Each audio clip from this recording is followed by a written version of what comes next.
You are sitting at your computer or you are looking at your phone and you open up your Experian app. You see a number.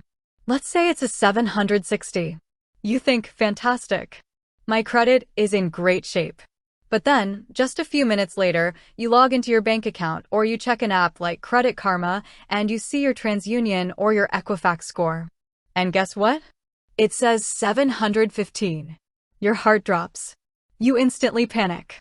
You think, wait a minute, who is lying to me? Is there a mistake? Has someone stolen my identity? Why on earth is my Experian score so different from my other credit scores?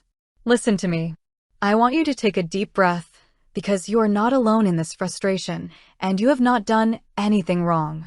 This is one of the most common, confusing, and terrifying traps that people face when they are about to retire or are already in retirement. And it matters. Oh, it matters so much right now. Why? Because when you are transitioning into retirement, your credit score is your financial passport.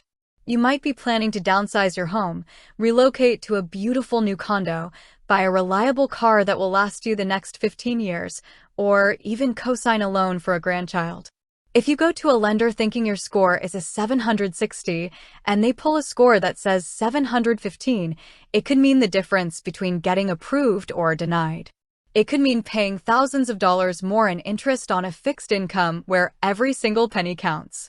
So today, we are going to clear up the confusion. No fluff, no complicated jargon. Just the straight, honest truth about why these numbers don't match and exactly what you need to do to protect your financial security.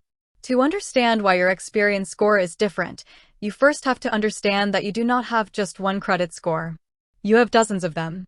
I know, it sounds ridiculous, but it is the financial reality. Think of the three major credit bureaus, Experian, Equifax, and TransUnion, as three entirely separate, competing private companies. They are not government agencies. They do not share information with each other like best friends. They are rivals. The first reason your Experian score is different is what I call the data disconnect. When you pay your credit card bill, your mortgage, or your car loan, those financial institutions report your payment history to the bureaus. But here is the catch. Lenders are not legally required to report your data to all three bureaus. It costs them money to do so. A local bank or a smaller credit card company might only report your flawless payment history to Experian because it saves them a buck. Meanwhile, Equifax and TransUnion are left completely in the dark. If Experian has a record of a beautifully managed account that the other two don't know about, your Experian score is naturally going to be higher. But it goes both ways. What if an old medical bill went to collections and that collection agency only reported it to TransUnion? Suddenly, your TransUnion score takes a dive while your Experian score looks pristine. It is a game of incomplete puzzles, and each bureau is missing different pieces of your financial life. The second reason, and this is the one that trips up almost everyone, is that different apps use entirely different scoring mathematical formulas. When you look at your Experian score directly through Experian, they are usually showing you your FICO Score 8. FICO is the gold standard. It is the formula created by the Fair Isaac Corporation, and it is the exact model that over 90% of top lenders use when you actually apply for a loan. But when you go to free monitoring websites like Credit Karma, they are not showing you a FICO score at all. They are showing you something called a VantageScore.